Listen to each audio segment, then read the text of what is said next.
Today, the Hatchling Run is finally returning to Squadbusters, and it is harder than ever before. But don't worry guys, in today's video I will tell you how you can still beat it. Let's go, new record there.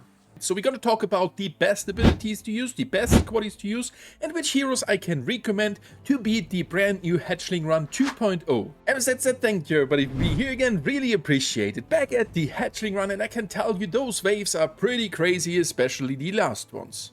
Before I show you the best abilities and squaddies which I can recommend you to use, let's talk about the heroes. All the heroes are working quite alright, but there are still some that are better. The Archer Queen, for example, is an absolutely beast when it comes to damage dealing. She can run around fast, those arrows can catch you one or the other hatchling, and she can cause some massive damage, especially with that hotshot glass boost, which are good damage dealers, versus those monsters. The Barbarian King is missing a little bit of speed in my opinion. Yes, the damage is super insane versus those monsters, and it's a little bit easier to defend, especially those big waves with the punch. But in the last wave, I was feeling that he's a little too slow to really good defend the hatch in the middle, as they are coming from all the sides, and it's pretty hard to move from there to here in a faster way. And therefore, the Barbarian is hard to play, good versus monsters, but you can't get that many hatchlings. The Mortis is actually alright, I would say. Yes, he has a good lifesteal, but that is helping not too much here, since the monsters are focusing all the squaddies around you if you're not running straight with your hero in, and with that the heal is not too significant. Nevertheless, his bats can block off some damage of your squaddies if you send them in, and cause some good damage versus those monsters, and maybe can also catch one or the other hatchling. The Royale King should be good to use, as he can spawn those royal recruits. They're gonna help you to farm hatchlings all over the map, especially the elite ones, and you have a pretty good meat shield around you versus those monsters. Nevertheless, the speed he is generating there with his build is super good. And last but not least, we got Sonic, which is definitely good to use, as he is the fastest guy running around, and that helps you for sure to get many hatchlings throughout the rounds and get a very good farm. That's what, for example, a BK is a little bit lacking of, as he can't get too many of the hatchlings. Yes, he can get the monsters and get there some coins, but you want to grow your squad before the monster waves, and that's why I would say that the Archer Queen in combination with Sonic is right now the best to use. And maybe then using another Archer Queen or Sonic or Royale King. But don't go only, for example, in your squad there with BKs. And if you're jumping into the game with some friends, better build around maybe 3 different heroes to have a specialist for everything. Sonic super fast to grab those hatchlings, and very good in defending, as he has grown the squad pretty fast. Archer Queen for some good damage, Barbarian King also for some good damage versus the waves, and Royale King being the tanky like, so maybe a Royale King with some healing abilities. To the abilities I have used, and the best thing about it is they are working with all of the heroes, and on top 5 we got there the chicken clones. You may think, what? Well, chicken clones is providing you with a significant speed boost that is helping you to get more hatchlings, as you can simply run around faster, and it helps you to get to defend from one side of the monsters to your hatch if that one is getting attacked, especially good with randoms, or just the other side and helping a teammate to defend the monsters. So that speed boost is good, and on top of that comes that the chicken clones are eating one or the other hit, which your squaddies are not taking, so the meat shield around is pretty solid. Pretty close to the top 5 were also those damaging abilities, like the arrow waves, the fireball, or the barrel bomb. While I think there are too many different angles where monsters are attacking from, that the damage is really kicking in, fireball was kinda the best one to use to grab some further hatchlings. On the 4th position I got the shrink ability. Maybe it's on the 5th one, but nevertheless the shrink helps you to defend the hatch. Later on, those inferno dragons are causing that much damage that the shrink spell is helping that you can tank them longer, because if you apply the shrink spell they are causing less damage and you can kinda defeat them, and they are super tanky as well, so it's still taking a second. But shrink potion is a little bit lacking of a faster regeneration time, so you can't use it that often, and I will only recommend it one in the team, because you need that additional damage of the turret where I'm coming to soon.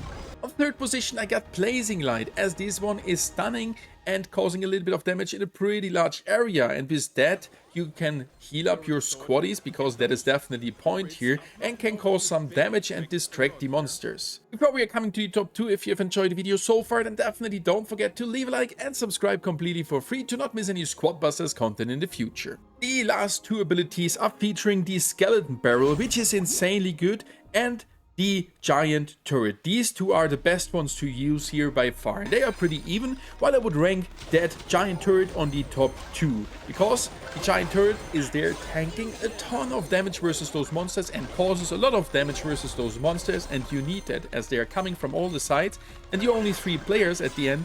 You need some of the Giant Turrets to distract the monsters, causing damage and focus on the other parts of the wave. Furthermore, it can catch hatchlings for you in between. That is for sure helping a lot. And on the first spot, as I have mentioned before, it's the Skeleton Barrel. It's that good because it has a super low cooldown. Yes, those skeletons can't tank that much, but the barrel thrown in causes some damage. That is extremely good versus those smaller monsters which are coming in masses.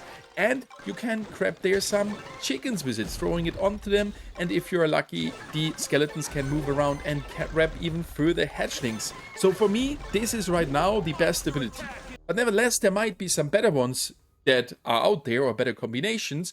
Please write them down below in the comments so we all can profit from it. It's a 4-day event, so we kind of have to hurry to find out the best strategies. Nevertheless, these are the top 5, and now let's check out my top 5 Squaddies. And this here was actually the setup I have used. We have there Poco and Medic for the heal, because heal in the early stage is not a crazy thing, but later on heal is kinda important. Because we were not using there the healing station from a PAM. That might change it a little bit if you choose that in a team comp as one player having that giant healing station as a heal, then you may not need the medic there, but I was running there with medic and Poco. So they are already super good to use. But nevertheless, on the top 5, I got there the Trader for that Mega Potion. That additional speed and damage is helping you. Even though the damage is only increasing by 10%, the speed helps you to catch those hatchlings faster and move from here to there from the monsters in a better way. On the 4th position, we got there Max for the additional speed. Every hatchling you defeat counts as a charge up for the Max ability, and with that you can move around super fast. So maybe Max is even better started than Lean. But on the top 3, I got the Lean, because Lean with that additional damage is helping for sure, and you can move around pretty quickly, especially if you have those short cycle abilities with you.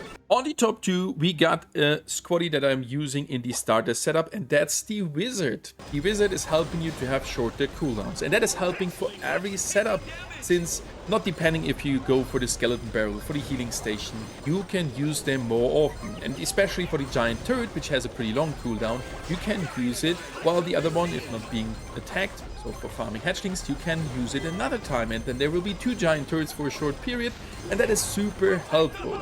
And on the first spot, I have there the Jessie. The Jessie is super good, especially early on, and that would be also the use case, to get her as fast as possible, as she is providing you there with the additional turrets on the chest. In the late game, where the waves are getting harder, a little bit lacking there, because you're most likely not opening any chests anymore if you have maxed out your squad. But nevertheless, it helps you to farm more hatchlings in the early game, and that's the main task here. So the Jessie could be considered a really good starter as well. Then I would exchange her for the Wizard and try to get the Wizard early, because Wizard is rare, that is even smarter. Jessie is epic, so harder to get. And I would definitely start with either Leon or Max together with a Jessie or a Wizard. That's at least my go-to. If you're using other setups, maybe with the hatchlings, you can also start with the Medic to have them longer. But if you have there a Wizard, you can spam that ability more often, so it's kinda coming on an even position. So hopefully those tips are helping you to defend the waves of monsters. I can tell you it's a super hard event, nevertheless a lot of fun. And just think from the timing wise, if you can't beat the last wave, it doesn't matter too much, because in the very last wave, the chickens you can collect is a little bit less than in the last break before the last wave. So from the timing, if you can defeat wave 5 and collect the chickens afterwards and let the wave 6 run through, from the time, it's maybe even smarter. So don't be sad if you can't defeat the last wave, because you can still grind a lot of those chickens. Thank you guys for watching, and happy busting!